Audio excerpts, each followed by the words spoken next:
everybody. Welcome. We're going to start now. So find a seat and get settled. Also, put away your cell phones and any devices so that you can give your whole attention to our guests. You want to take out maybe pen and paper, though, to take some notes, write down quotes, etc. This will be worth recording for your own reference later. Before we start, I want to thank Chris Asbell, Gail, and Jazzy for the setup and tech that they did in the auditorium, Kent Thompson and Jane for video recording this, Reed Chapman and the Humanity Program for sponsoring this event, Eva Herrick Bears, my Humanities 214 counterpart, and I'm Leslie Johnson, coordinator for Humanities 124. This is a joint effort between Humanities 124 and Humanities 214, and it's our 5th iteration of a program on Indigenous ways of being, which centers Indigenous voices, experiences, and perspectives. In Humanities 124, we read transcriptions of several Eastern Band Cherokee stories. Reading spoken word is a makeshift way to experience a rich oral tradition which has held and carried these stories for tens of thousands of years. We are fortunate to have with us today Nancy Pheasant, oral historian and enrolled member of the Eastern Band of Cherokee, or the Anikituwah, to bring understanding, life, and breath to these oral histories. Chanel Feather, member of the Dene and Eastern Band of Cherokee tribes, and education program manager at Museum of the Cherokee People, is unable to join us today due to an unforeseen emergency, and will miss her insight. I am a woman who is not Indigenous, of uncertain ancestry like many of us here. I cannot represent Chanel or speak on her behalf. However, I would like to tell you briefly what I've learned from her over the past 2 years of conversation. I've gone to her to work on my own understanding of Indigenous ways, and she shared her personal experience as an Indigenous woman with intimate knowledge of Indigenous history and issues from ancient times to present day. She's transformed my perspective of Cherokee and Indigenous stories by reframing them as oral histories. Definitely not folk tales or whimsical myths or primitive tales of wonder and chaos, but knowledge-bearing histories that reach back beyond measured time and old as dirt. Old as dirt. That's a figure of speech usually, but I mean it literally. Think about dirt, earth, and the authority it has, scientifically, historically, materially. These histories are rather ingrained blueprints, navigational star maps, and an even better metaphor, and one of Chanel's favorites, present in dirt as well. They are genetic code, transmitting important ancestral knowledge about what it means to be a human on Earth, and not just any abstract Earth, but this one right here. Through the storytelling across generations, the oral histories communicate important ideas, scientific truths, social protocols, politics, ethics, and metaphysics grounded in timeless relationships between humans and the non-human world, not as separate, but as part and partner of survival. Just one example, in fact, there's an article in this month's Atlantic. Scholars and scientists are now acknowledging how native science and technology reveals methods that in the past and in the future mitigate climate change. Returning to Chanel's DNA metaphor and knowing DNA as the building block of life, it could be that Indigenous oral historians are bearing knowledge we cannot live without. I share this with you in order to set the stage for Nancy Pheasant, a renowned storyteller and also trained EMT, enrolled member of Eastern Band, Wolftown community member, and Indigenous woman who will share her art and invite us to truly listen with your body, your whole body, to the oral histories she carries for the Anikituwah. One last thing. Humanities 124 begins the semester with the land acknowledgement UNCA crafted in collaboration with the Eastern Band that acknowledges that the university itself occupies land stolen from the Anikituwah. These words alone don't do justice to the relationship and responsibility unless the university also makes space and gives a real place to Indigenous people, voices, rights, and concerns. This program is a very small effort within a bigger movement. So please, give your whole self to listening and ask yourself, like Thomas King asks in his version of Sky Woman Falling, which you read in 214, what you will do with these stories and the knowledge they bring once you've received it. Thanks, and now I'm going to give it over to Nancy Pheasant.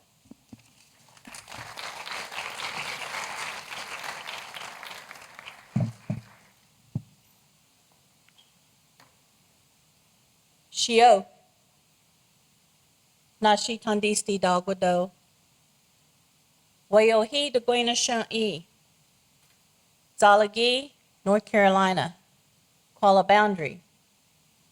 Anytime I start in doing a presentation or speaking to a group, I always like to start with my introduction in my Cherokee language.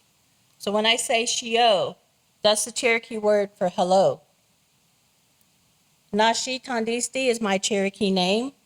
My English name is Nancy Pheasant. I do come from Cherokee, North Carolina, which is not that far away from here. A lot of people will recognize it as the Cherokee Indian Reservation. However, we are not a reservation. We are a Kuala Boundary. Hence, when I do my introduction, I always point that out, that I come from the Kuala Boundary in Cherokee, North Carolina. I am an enrolled member of the Eastern Band of Cherokee Nation. There are 3 different parts to the nation. There's those of us that reside in Cherokee, North Carolina, and are members of the Eastern Band. And then there's those people that are direct descendants from my ancestors that were removed from Cherokee out to Indian Territory in Oklahoma, which is the actual capital to the Cherokee Nation now, in Tahlequah, Oklahoma. That is the main body of the Cherokee Nation, but we also have a smaller group that is also federally recognized as the Anikituwah Band. So that comprises and makes up the Cherokee Nation themselves.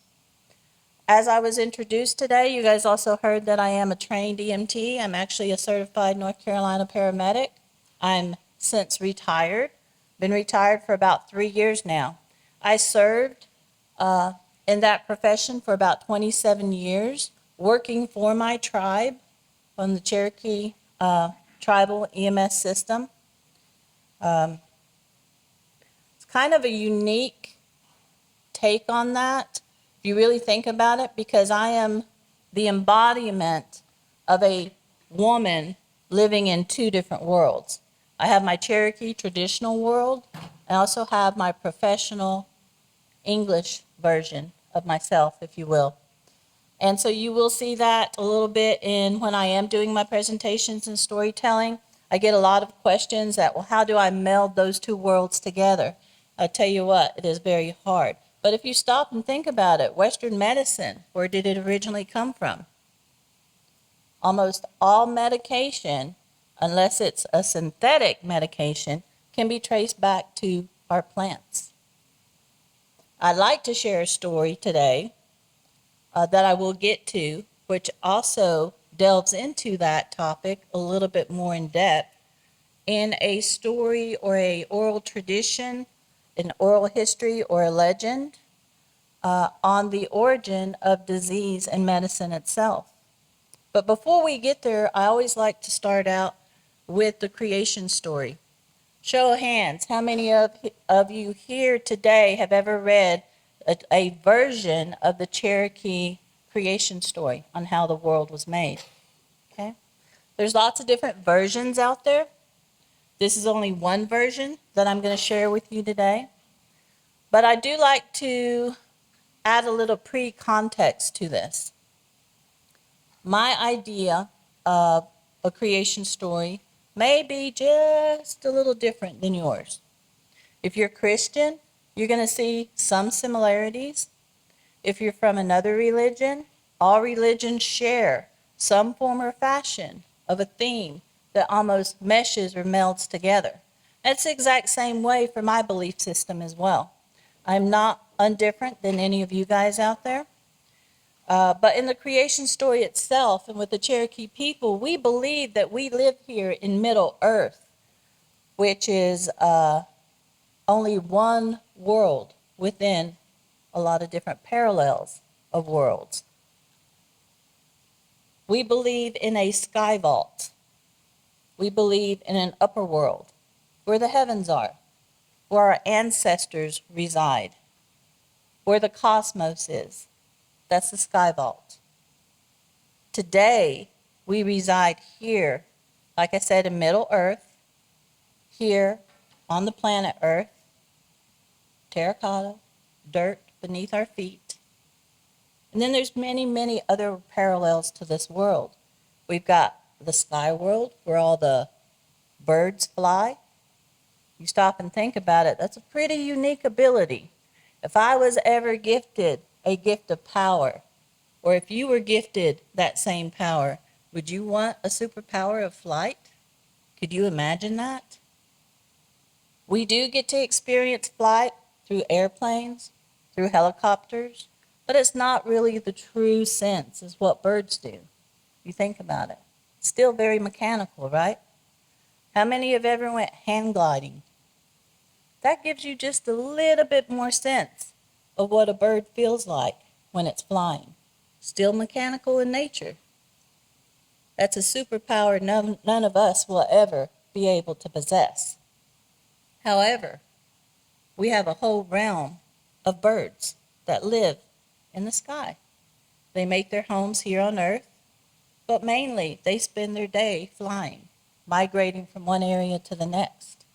Then we also have the water world, where all the aquatic animals live and thrive. We can't live there, but they can. Then we also have the underworld, what's beneath our feet.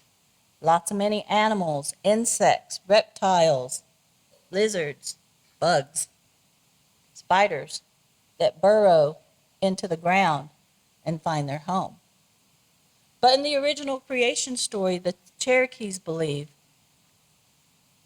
all the animals in their most purest form lived in the sky vault, way above, in the heavens. Cherokee word for that world is Galunadee. Galunadee is literally the sky world. So with Galunadee, the animals that were much larger than what we recognize today lived in very pure white forms in that world. They were thriving so well, they were reproducing so much, that just like here on Earth, they started to get overcrowded in the sky vault. The original thought was that the world, the water world, was on the back of a great turtle that was suspended by 4 different cords going up into the sky vault itself. But because of the overcrowding, the animals, they started to get worried that they would soon fall off the edge of the turtle's back. Where would they go? So they held a council and they discussed this. They wanted to know, what shall we do? We have to come up with a solution before we all start falling off the edge of the turtle's back and falling into a dominion that we don't even know about. So they sent the birds out first. And they said, go fly, find land somewhere where we can land and start making our home. As they flew, all they could see was water. Water here, water there. Water was everywhere. No place to land. Most of the birds came back exhausted. They landed back into the sky vault. And they reported, there's no place for us to be. There's no place for us to make our home. There's no place other than here in the sky vault. What shall we do? So they sent out other animals. Because the birds that flew could not find a place to land and live, they sent the water animals. They said, dive deep down as far as you can go. See if there's any earth underneath the waters and bring it to the surface. So only the strongest swimmers, only the deepest divers, only those that could hold their breath the longest was allowed to try. and they dove deep down as far as they could, but each one returned without anything to show. No land, nothing. They were in despair. What shall we do? The very back of the room, they heard a very small voice. That voice was of the water beetle. She was tiny, but she spoke up and she said, "Let me try. Let me go. I can hold my breath the longest. I can dive the deepest. Let me go." And they all looked at her and said, "No, no, you're too small. What can you do?" She said, "Let me try. Just once. Let me see what I can do." And so they all decided, we'll let her try one time. And so sure enough, she dove, and she dove, and she dove way down. They watched as she went deeper, but before too long, you couldn't see her at all. And they waited and waited. The sun set, the moon rose, and they still waited. They feared she would never return. They feared that she lost her breath and could not survive in the water. They continued to wait. Days passed, and she finally surfaced. And in her small, little, tiny hand, she had the smallest amount of gray clay. She brought it to the surface. And as soon as that clay hit air, something magical happened. It started to spread. She dropped it, and it landed and floated right on top of the waters. The longer they watched it, the more it spread. And it continued to spread into this very large mass of earth. They sent other birds down. See if you can find a place where it's dry, where we can land. And they did. They went down. But as soon as they stood upon this dirt, as soon as they stood upon that mud, that clay, they started to sink within it. They got scared. And they flew straight up.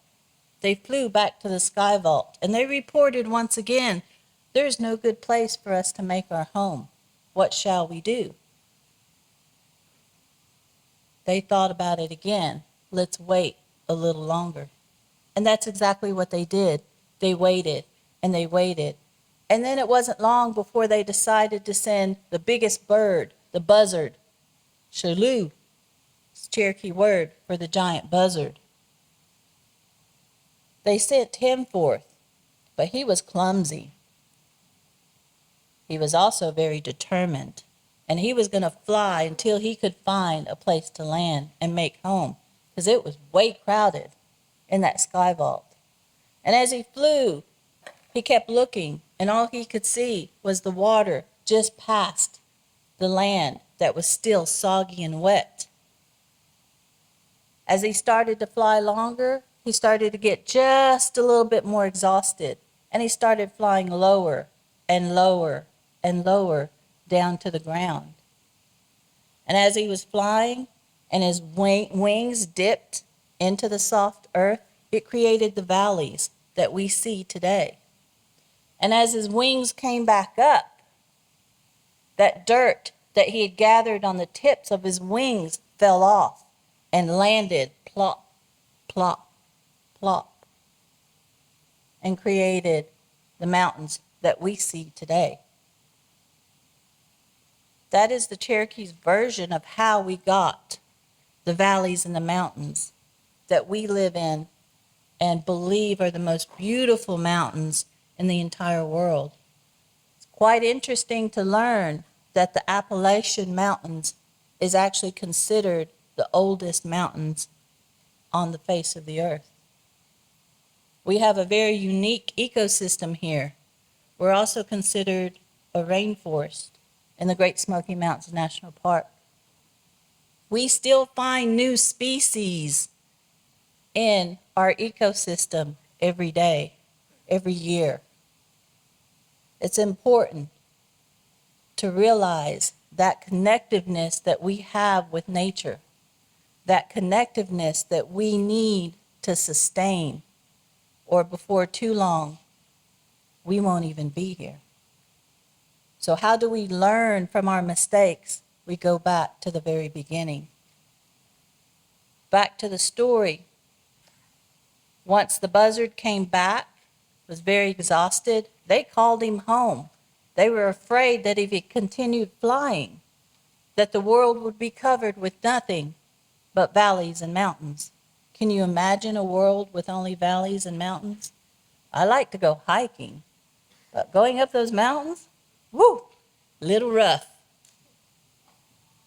We would have no farmland. We would have no deserts. We would have no other types of ecosystems whatsoever. So we have to find that thin line, that balance of how many valleys is enough, how many mountains are enough for us as people to sustain and continue to thrive. Anytime I'm away from the Great Smoky Mountains, what I call home, I get homesick really quick. Land seems so flat in other places.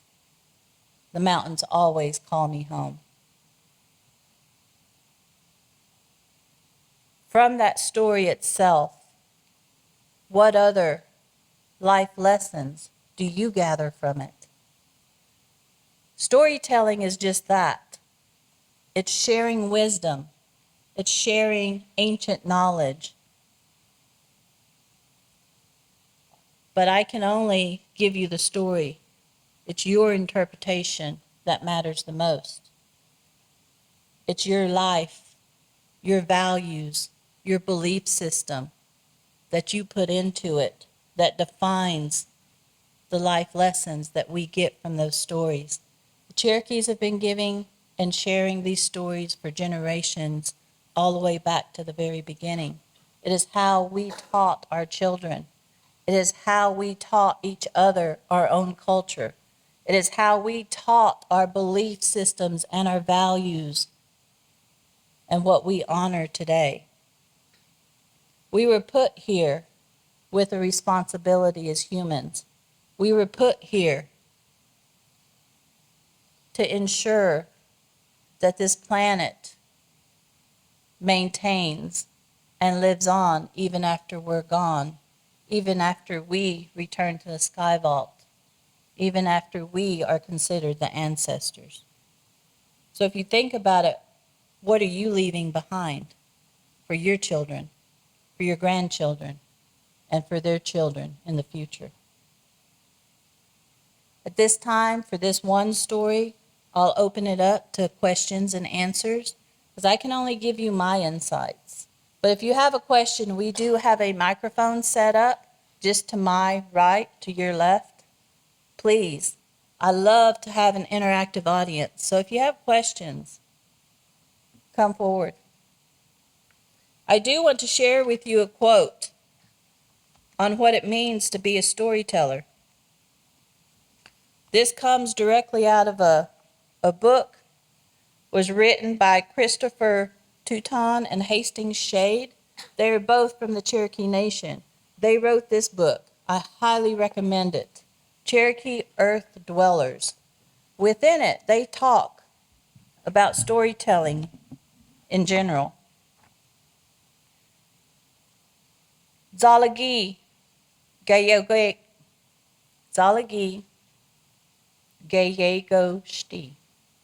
is the Cherokee word for Cherokee storytelling. It weaves the past, the present, and the foreseeable future together through narrative teachings and individual interpretation within a community context of traditional knowledge. That is the true definition of what a Cherokee storyteller is. So anyone have any questions?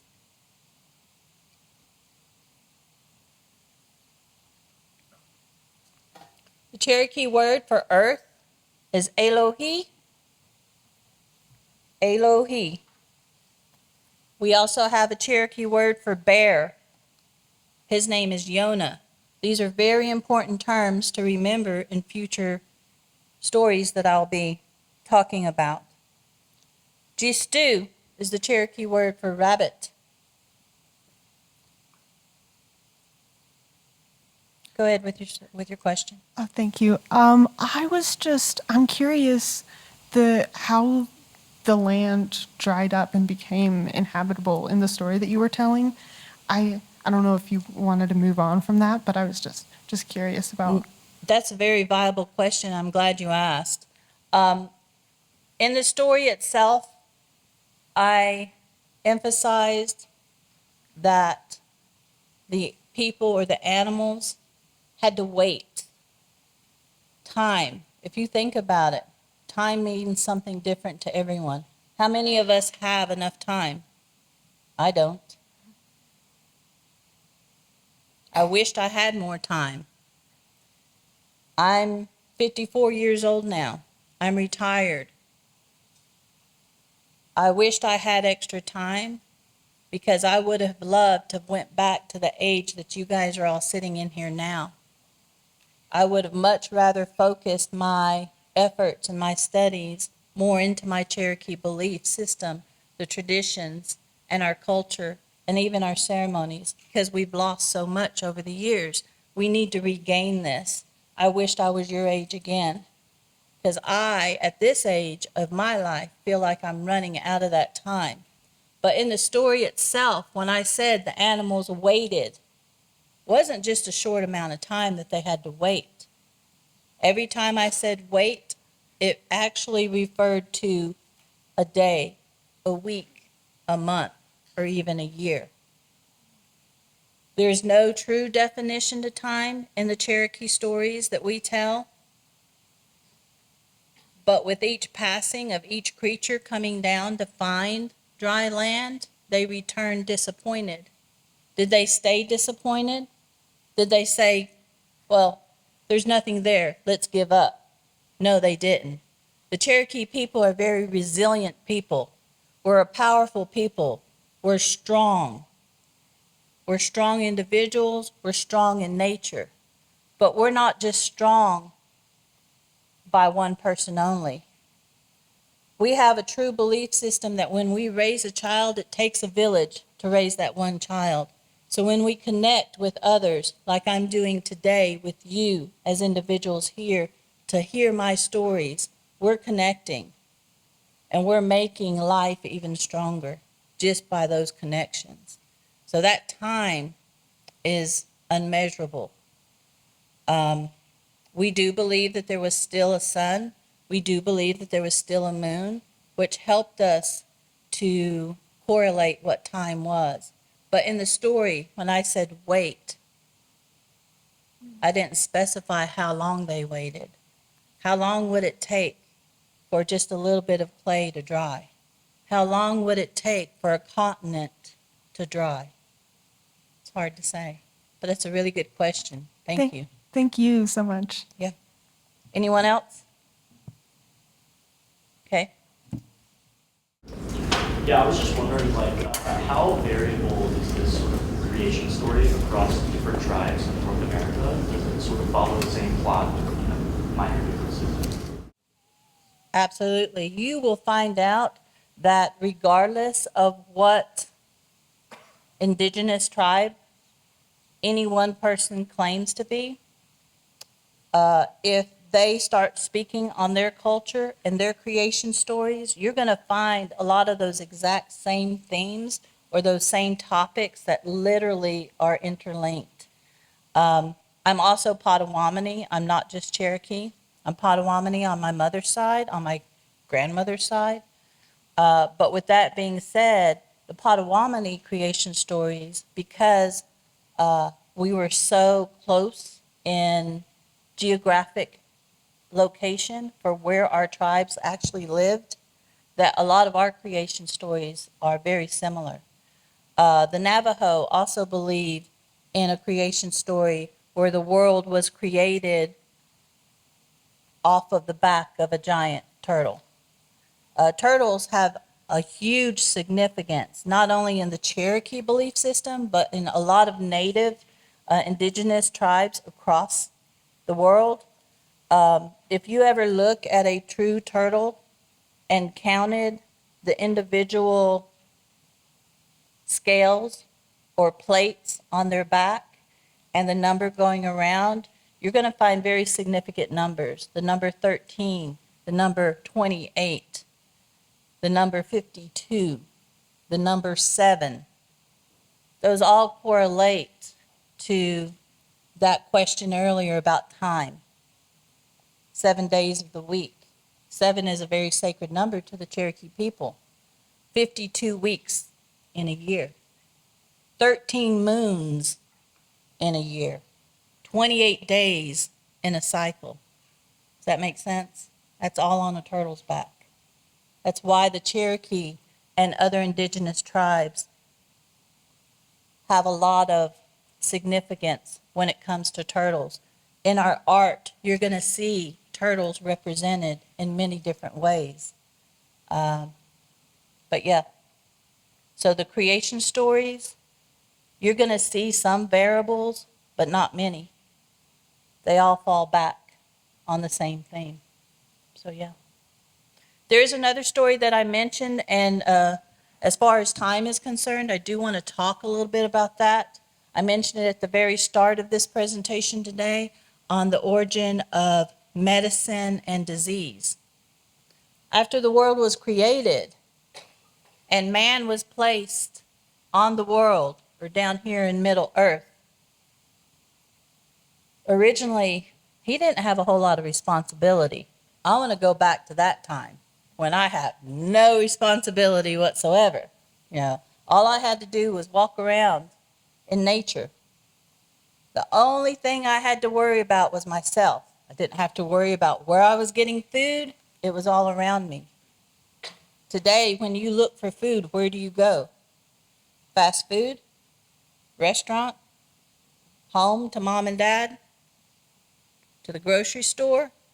Or do you go out to your own garden and pick your own fruits and vegetables? Cherokees used to do that. We didn't go to the grocery store. I still choose not to go a lot of the times. Nowadays, you don't know what you're getting. But with that being said, most of us still garden. But in this story itself, because I don't want to go down too far into different rabbit holes here, the story itself on origin of disease, man didn't have many responsibilities, but he come up with the original disease that we still suffer from today. Simple boredom. How many of you are bored? How many of you get bored very easily? I do. He did so too. He didn't have a responsibility. With nothing to do all day, it's very easy to see how you can get bored. When man gets bored, what happens? What do they do? What do you do? Do you become destructive? Do you care about things as easily as you do when you're happy? Do you get depressed? Do you tear things up? Does your mood change? Do you get short with other people? Because you're miserable, do you try to make others miserable? It's what he did. When he was bored, he became destructive. He no longer cared about the animals or the plants. He would see the otter's dam, walk over and start throwing big rocks at it just because he can. And he destroyed the otter's house down by the river. He didn't care where he was walking. And he stepped on a lot of small creatures, stepped on a lot of insects, grubworms, frogs. It didn't matter to him. He no longer took the things that he needed. He took things just because he could. How many of us do that today? How many of us, when we see a piece of trash laying on the ground, will take 2 seconds to stop and pick that trash up? How many of us see somebody suffering and lend a hand? Or do you walk on past? How are you being stewards to other people? How are you being stewards to the land? That's what we get as far as lessons from these stories. The animals started to complain about man. He was being destructive. He was tearing our homes up. He was destroying us one by one. The deer were one of the first ones to stand up against man and say, we were told you would use us for food, for nourishment. We were told that you would use every part of our being for your help. We were placed here on earth to help man, but yet you're destroying us. If you keep doing what you're doing today, soon there won't be any of us left. We've seen that time and time again on this earth. How many have seen the elephant almost go into extinction? How many of us remember a time when we didn't have elk in these mountains? They were brought back. Why? Did you help to bring them back? We did, as Cherokee people. We helped to reestablish the elk in these mountains. They were here before. This is their home. They should always remain here. How many of you have seen the elk? How many of you get frustrated because they're making you late when they take their time to cross the road? How many of you have seen a bear and you're scared of the bear and you've seen how destructive it can be? But if you stop and think about it, we took their land. We're living in their homes. It's all in how you think about it. The animals were very upset, and they said, we are going to do something about this. We are going to create disease. So every time a man kills a deer and doesn't ask permission, doesn't give us that respect, we're going to cause an illness to be stricken upon that hunter. We're going to cause rheumatism. Why rheumatism, do you think? Why did they choose that as a disease to bestow upon that hunter? Think about it. You have rheumatism. You have arthritis. How good of a hunter are you going to be? How effective are you going to be out in the woods to walk silently, to be able to not scare all the prey away? How effective will you be if you can't run or if you can't walk? Not very effective as a hunter. That's almost the perfect disease, don't you reckon? To bestow upon somebody that is being disrespectful to my race, to my people, to me as a deer. Think about it. What do we do? They weren't the only animals that spoke up. Even the frog spoke up. Woloshi is the Cherokee word for frog. He said, look at my back. Man has stepped on me and trodden on me until I have swords all over my back. Look at me today. They see me, they run. They do not like my ugly bumps, but man is the reason they are there. The only animal that spoke up in defense of the humans was the little chipmunk. He spoke up and said, they don't bother me. Maybe I'm too small. I don't make a meal. My fur isn't big enough to clothe them. Why do they want me? They leave me alone. I have no reason to speak against man. Bear, Yonah, got very upset at the little chipmunk. And as he walked past, Yonah reached out with his big claws and he scraped down his back. When you see a chipmunk today, what does he have down his back? He's got stripes. Those are reminiscent of the scars that Yonah placed upon the chipmunk for speaking in favor of man. For you see, Yonah felt just as disrespected as the rest of the animals. So they brought disease into the world because of our doings. But the plants were friends to man, and they spoke up, and they said, for every disease, we will be the cure. We will be who you need to come and seek out. You think about it. Aspirin. What plant does that come from?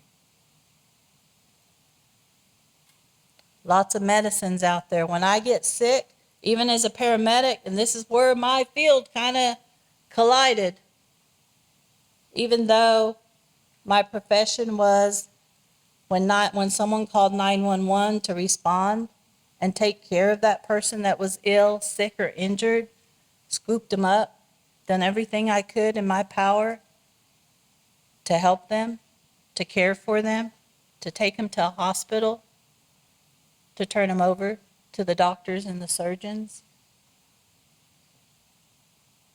For the Cherokee people, even though we had that system, we found out early on that a lot of our elders, the oldest people in our tribe, didn't want an ambulance. They still wanted the traditional Cherokee medicines. They still wanted to be treated as they had been treated years and years, ages ago. They didn't want to be given just a pill and told to go home and suffer through whatever it was that ailed them. We still to this day will go out into our backyards and find herbs and medicine from the plants. That is the one thing that they vowed to give to man. For every disease, there is a plant available with a cure. You stop and think about it. How many of you have ever suffered from poison ivy, poison oak, or sumac? Very few of us are immune to it, correct? How many of you know where you picked up the poison ivy or the rash, where you got those oils from? If you stop and realize where you got it, if you had looked around, you would have found 3 other plants near that one plant that gave you poison. There are 3 plants around it that would have been used as a cure. How many of you know what ragweed is? It's a weed, it grows everywhere. If you ever get poison, write this down, guys. If you ever get poison, find some ragweed. Pick those little spiky leaves. Ground it up. It'll turn you green. You can either be green or you can be pink. Your choice. What would you rather have? Green or pink from calamine lotion? Ground it up. Get those juices flowing. Put it on that rash. I guarantee you the itch will go away instantly, and within 2 or 3 days, the rash dries up. You can't find ragweed? Look around. It's called the jewel plant, or touch-me-not. How many have ever heard of that plant? How many have seen it? If you ever see touch-me-not, you'll never forget it. It's beautiful in the summertime. It's this bright green plant with yellow or orange blossoms. They look like little baby orchids, if you will. But they also have a pod that grows. It's their little seed pod. The reason they're called touch-me-nots, when you touch that pod, what happens? It explodes, releases all those seeds out into the world. That plant itself, pick the stem,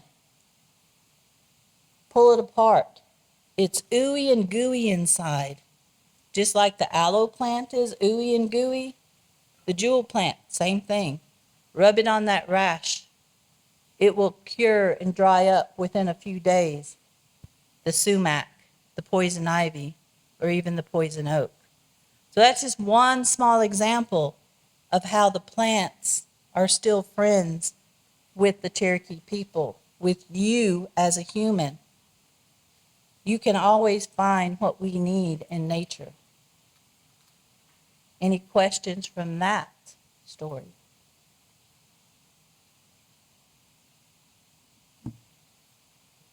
Sure. Would be a good source to find more information on plants like the Cherokee. There's several books that are out there. There's one specifically that's titled Cherokee Plants. It's only about this thick. It was written, if I'm not mistaken, by, and she's long gone. She was not Cherokee herself, but her husband was. Mary Chiltosky, if I'm not mistaken, is her name, is the author. She wrote a book on Cherokee plants, and in it, she actually gives some of the information out there. I can tell you a little bit about plant and medicine. The more sacred things, I would not speak about. There are lots of teas. If I've got a cold and I'm really sick, my go-to is to go out and find sassafras, rose hips, wild cherry, and spicewood. And I make it into a tea. And I drink it a little bit every day. And within a couple days, my cold is gone. Rose hips. Any of you guys know anything about rose hips? They are very high in vitamin C. It's very important. Keep your immunity up. Any one source, there's not any one source out there. If you do find a source, research it. Research it wholeheartedly. Make sure you know that what you are picking or taking is actual to what you're looking for. I don't trust anything. I don't trust the internet. You can type in one thing and it'll give you 3 different definitions for one thing. This book here that I mentioned earlier, in the back of it, has a lot of information on plants and what their uses are for. If you got a botanist friend, I'd say, hey, what do you know? Because I almost guarantee you they know their plants. So yeah, but that's a great question. Thank you. Anyone else? Yes. What creature is the most meaningful to you personally and why? The one creature that is most meaningful to me and why, I would have to say the wolf. Why? Because I come from the wolf clan. In my Cherokee belief system, in my Cherokee culture, we're a matrilineal society. What that means is I come from the mother. I come from my mom. In the Cherokee clan system, we follow that on our mother's side. When we marry, if we marry another Cherokee, even if it's from another person from another indigenous tribe, it does not matter. If we marry outside the tribe and we marry non-enrolled members, they come to our home. They come to our clan as women. It's not patrilineal. Doesn't mean we're more important than men. Don't get me wrong on that. We are very equal. Cherokee women were held in very high regard. We were decision makers. We were diplomats.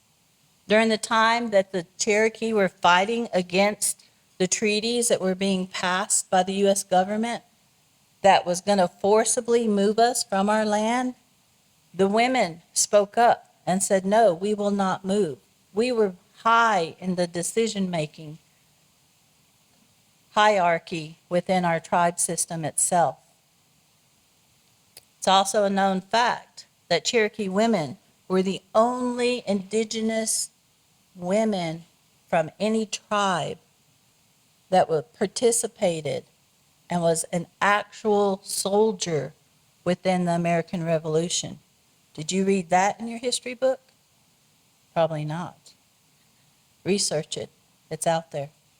Cherokee women were the only ones that participated in the American Revolution. Kind of important. Any other questions? Did that answer that? I hope. Wolf, very strong animal. But that's only because I come from the wolf clan that I would say that. Anything else? Yes. I was just wondering if you have a memory of like one of the first stories that you learned and what it was, and if you had anyone in particular that really inspired you to continue that tradition. I'm glad you asked this. Actually, I just had a conversation with Leslie while we were waiting for everyone to come down into the auditorium. which kind of ties into a little bit of who I am and where I come from. Originally, the one person that I look up to the most happens to be my father, Driver Pheasant. He worked for years and years and years. He retired from the Museum of the Cherokee. At that time, it was called the Cherokee Indians. It's now called the Museum of the Cherokee People. Why is that important? Trying to erase some of those stereotypes. I'm not Indian. I never claimed to be Indian. I don't come from India. I'm Native. I'm Indigenous. I'm Cherokee. But my father, I call him the original storyteller. He worked at the museum. He was hired on as a janitor, sweeping the floors, being maintenance, cleaning things, cleaning the restrooms. If something tore up, they called him to fix it. As a small child, being around 5 or 6 years old, I loved it because I got to run around in the museum when it was closed. I found all the best hiding places, and you better believe I hid from my dad. But he would find me every time. But what's really interesting about him, where he started out as a janitor and why I call him the original storyteller, is because there was lots of times when there was people that would call and ask for someone to come speak to a group, whether it was a group of small school children or whether it was at a college, whether it was for an event, nonprofit organization. Seems like people have always been interested in our history and our culture. They had no one to go out and do that. So he stood up and he said, I can do that. When I was young, summer months, he would take us on the powwow trail. Is the way that we got to earn our own money in the summertime. I remember as a small child, 6, 7, 8 years old, learning how to bead for the first time. How many of you guys remember those little bitty beaded wire rings that everybody wore? Could never fit any bigger than your pinky, but you wore one anyway. You bought at one of the powwows. That's how I used to make my allowance money. If I wanted a new doll, I'd have to make a dozen of those little beaded Cherokee rings so that we could sell on the powwow trail.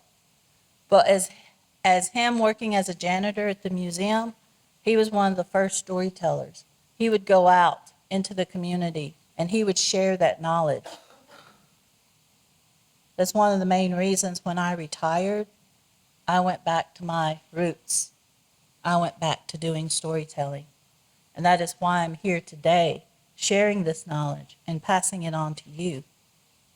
Just like we do with our kids, we share stories to teach them values, to teach them their culture, to teach them the most important basic belief system that we carry and that we have.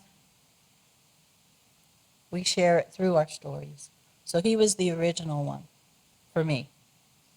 The one story that I remember the most, let's see if we've got time, 3 minutes. This will be cutting it close. He actually wrote a book, partnership with his brother. You probably won't find it. It's a little bitty book about this big. I've got one copy of it, and I treasure it. He wrote it with his brother when they were young, like teenager years. And it was a group had come in and wanted to publish Cherokee stories. They couldn't find anyone that really was willing to sit down and talk to them about it. But my father was, and his brother. They actually wrote the little booklet. It's called, it's a series of booklets. It's called the First Fire Series. You can ever find it out there. It also came with its own CD. But what was really neat about this booklet, if you flipped through the front pages, it was illustrated and it was written beautifully as if he was telling the story. It was all written and illustrated with beautiful pictures, but it's written in English. But the neat thing about the book, you flip it to the back side and you read it from the back. It's written in Cherokee, every word. Same pictures, same illustrations, but it's written in Cherokee. The name of the book is actually called if I can remember it. Uh, I can't say it in Cherokee, but it means the great worm. It's a story about learning to hide from your enemies. It's a story about this giant caterpillar, this giant worm, used to stand up on the very top of a mountainside. And it was so good at blending in with its surrounding that it was practically invisible. But because it was invisible, it stood up there. And the Cherokee people living in the village below kept hearing this rumbling going on. And they kept looking to the skies, and they kept seeing that the skies were not dark. It was beautiful, Carolina blue skies, not a cloud up there. But they could still hear the rumbling. They wondered, what is it? What's going on? What is this rumbling? Everybody come inside, it's going to rain.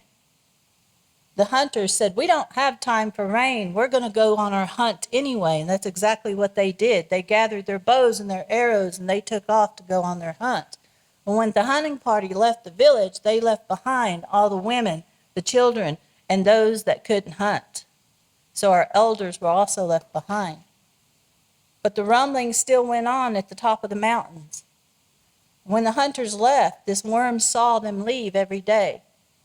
The worm would actually come down, find a Cherokee person within the village off by themselves, and scoop them up, eat them up, and stand straight back up among the trees, blending in. Nobody missed them at first. It was days before they started to miss the person. They were like, what happened to so-and-so? Where did they go? Nobody has seen them. What's going on? And it wasn't long when the hunting party came back and they started asking questions too. Where did this person go? Nobody has seen them. They got ready to leave the next day to go on a new hunt. And as they left, they heard a Cherokee woman scream.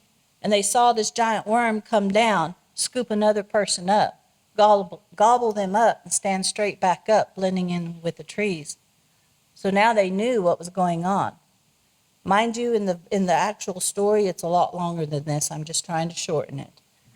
So they held a council to decide, what are we going to do about this giant worm? We've got to get rid of this monster. We can't go on days on end with it coming down and picking off our people one by one. So they decided to build a big fire. We want everybody to go out and gather as much firewood as you can, bring it back to the center of town. The women, we need you to go gather as many blankets as you can find, bring them back to the center of town. Men, you need to go get some big boulders, the biggest rocks you can find, bring them back and put them in piles all around the fireplace, all around the big bonfire camp area. Put these big piles of rocks. We're going to cover them with blankets.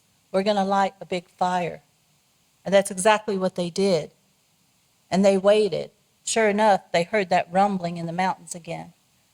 That big worm came down, grabbed up a big pile of rocks, went to gobble it up, but he couldn't stand back up. The rocks weighted him down, pulled it back down across the fire, and it burnt all the worm's legs off in between. All it had left were the ones in the front and the ones in the back. Didn't kill it, but it burnt the entire center. So now that worm, instead of creeping along, it now inches along. How many of you have ever seen an inchworm? Originally, it was that giant worm that could disguise itself among the trees. If you ever find that book, buy it. Add it to your collection. It's worth it. It was written by my dad. Thank you. We're out of time. I appreciate your attention. I hope I gave you just a little bit more insight into my Cherokee beliefs, into my culture, into my values. Thank you.